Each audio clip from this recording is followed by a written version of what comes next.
嗰個皮好脆，入邊咧就有好多章魚。真係好好味喎呢個。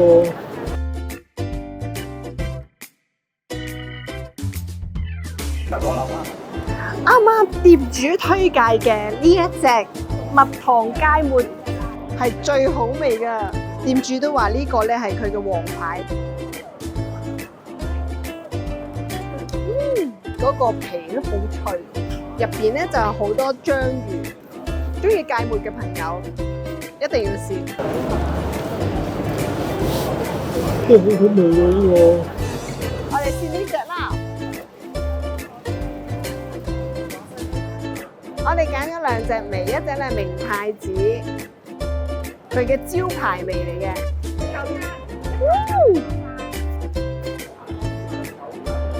好好味啊！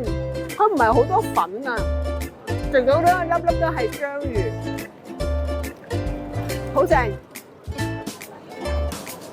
鹹蛋黃味，好邪惡啊！好有鹹蛋黃嗰陣味，我好中意鹹蛋黃。